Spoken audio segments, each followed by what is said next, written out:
Hickok 45, you're looking at a pretty big knife and a gorgeous knife, in my opinion, because it is a variation of the Bowie knife, okay? And I believe it is pronounced Bowie. I believe that's how Jim Bowie pronounced his name. He was from a lot of places, Kentucky, Missouri, Louisiana, but generally speaking, I believe it's Bowie instead of Bowie, although pronounced both ways. That's a gorgeous knife, isn't it? This one is made by Randall. It's a Randall made knife, as you can see, and it's their Smithsonian Bowie knife. Okay, it's big, it's heavy, and partly because it is like the knife displayed in the Smithsonian Institute in Washington. As I don't know, the knife is famous for the movie The Iron Mistress because it's a Bowie knife and it's a part of American culture, heritage, and all that. And not necessarily because this is the exact knife that Jim Bowie carried. Okay, and that was one of the points I wanted to make. Mainly, I just got a new knife. I want to show it to you. You know, I've got a weakness for big knives, okay? And I've got a few of them over here, as you know, from my history. That Puma over there. Hey, here's a good pointer. I'll point it. That Puma there got in, I think, 74, and a couple of these are similar. I bought locally a few years ago at gun shows. A guy makes them. And then this Marine, I believe it's Marine, but it's World War II bush knife used by the medical corps especially. That's a wonderful knife for hacking around. And then this is the Idaho Knife Works. You've seen most of these in videos. They got in 2000, I believe was the year on that. And I've got a Trailmaster Cold Steel, which I really like. And I can't find it. I misplaced it. It's here. But, you know, have you ever done that? You stick something, I'm going to put this here where I'll know right where it is if I want to use it. And I couldn't find it. But because it's a good little hacker knife. And all these are great hacker knives. The ultimate hacker is this Marine bush knife, because I've got it sharpened to the point where it's a hatchet, a sharp hatchet. That's a wonderful knife. John got me that a year or so ago. So great knife. And we got one that's not been sharpened because it's just a nice collector's piece, World War II. But this is Randall made knife, and again, it's the Smithsonian Bowie. It's a big rascal. You know, sometimes it's hard to find a big knife that has a 1/4-inch blade, you know, as far as thickness. If it's got a 1/4-inch blade, it's going to be, it's pretty hefty, and it's going to cost you a little bit because you don't find many that are a 1/4-inch thick. Well, this one's not a 1/4-inch, it's 3/8 inch thick. Okay, and again, for you folks up in Kentucky, that's even thicker than a 1/4-inch. Okay, so this is one piece of steel. It is heavy, and it's a beauty.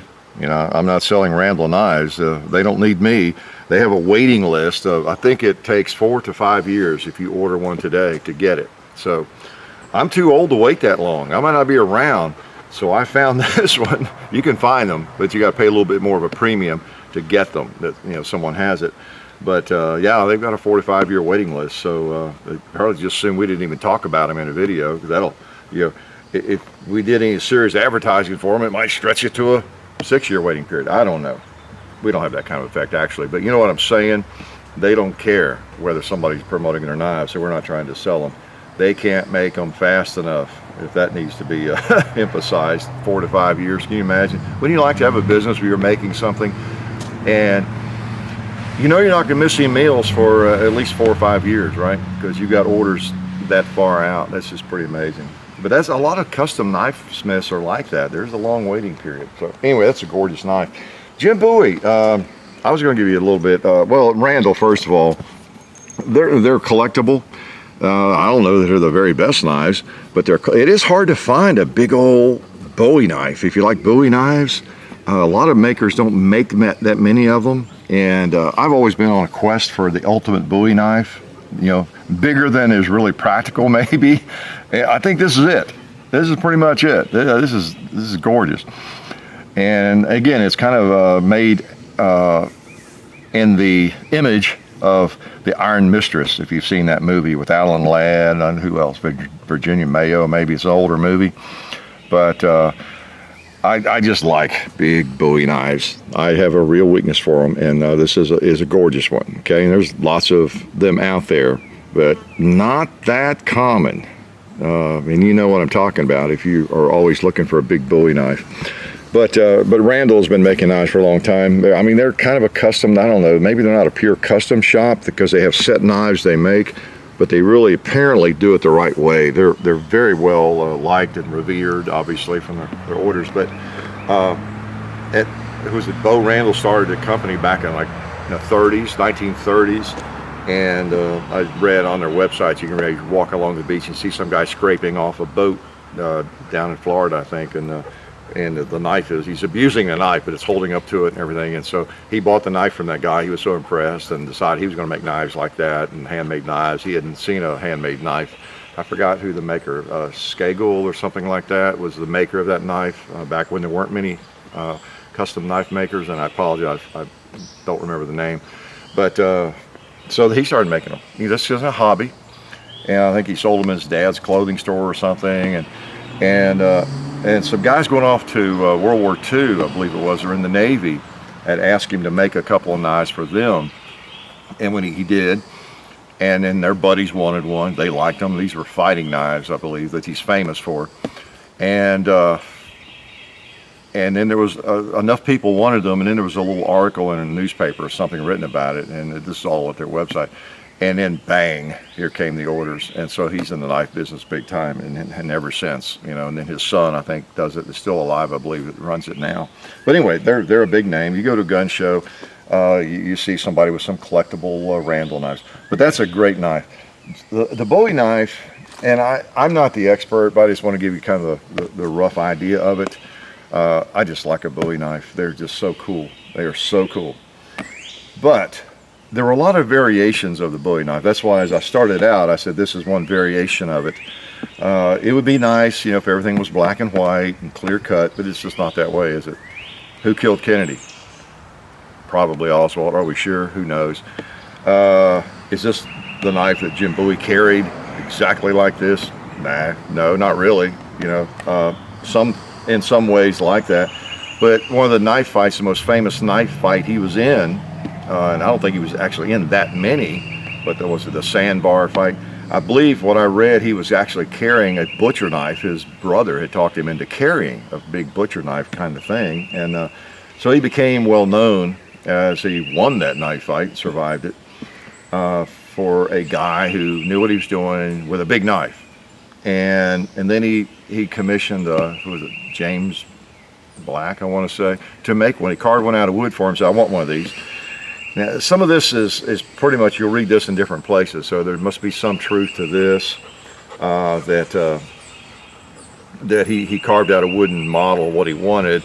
James Black made that knife. He also customized a little bit with this kind of the drop point, I think, and sharpened on the top edge there as well, just like that.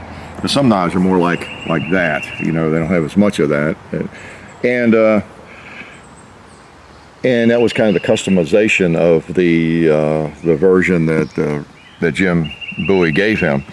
And he said, here, you can buy either one that you want, or whichever one you like. And Jim Bowie liked that, the one that had the little bit of the top of the blade sharpened. So that's the one he liked. And that kind of stuck. But you will see these knives, if you look at the old knives, you go to, I think at the Alamo, they have one displayed there.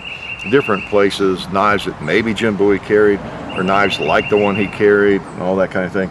And some of them look kind of like awkward blades, but they have that Bowie shape to some extent. They may be short, longer, whatever. And there are a lot of different knives that were considered Bowie knives, from what I understand. There's just not a lot of hardcore facts out there about it. Basically, I think what we know is he liked a big knife. He carried a big knife, like a lot of people did before you had repeating handguns. You know, a fighting knife, actually, you know, on the frontier was very attractive. You know, it's always loaded.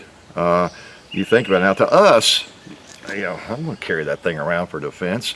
But if the only better thing you have is a single-shot flintlock handgun or something, knife's pretty attractive, right? And so a big knife was more practical at that time. And a lot of those knives were just called Bowie knives. Once his name got out there, and you know, so I think there was a lot of that. You'll read that any big old knife was considered a Bowie knife. And but mainly that kind of that drop point, or that piece of the front sharpened on top, that clip up there, was one of the characteristics. And just a heavy knife, and you know, kind of a good all-around knife, and a fighting knife, you know. So it doesn't sound too appealing to me. I don't want to have to fight with a knife, but back in the day on the frontier, that was pretty common. You know, it was a common carry piece, you know, for that, and as well as anything else. And one of the advantages of a big old knife like this, or one even half this big, you got kind of a similar thing here, but not as heavy, not as big. And this one I hack around a lot with. You can tell left in the holster or the sheath too much one time, but yeah, just great for hacking and chopping.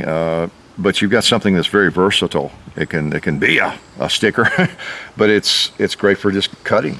You know, building a camp. It's like a little hatchet. Whereas you don't get that with a little skinning knife. You know, so and you know, I'm not into fighting with knives. I'm not into actually needing a big knife, but because of where I live, and you know, over 30 years, you know, with land like this and having some trails and everything, I actually have a purpose for a big knife. And so all of these have been used for that at some point. On, well, 2 or 3 of those, and some others, the Trailmaster, I use on the trails, and will actually carry them around every now and then to just whack off limbs that are growing down into the trails, because it's a constant battle. You know, it is, you know, things growing into the areas you don't want grown up.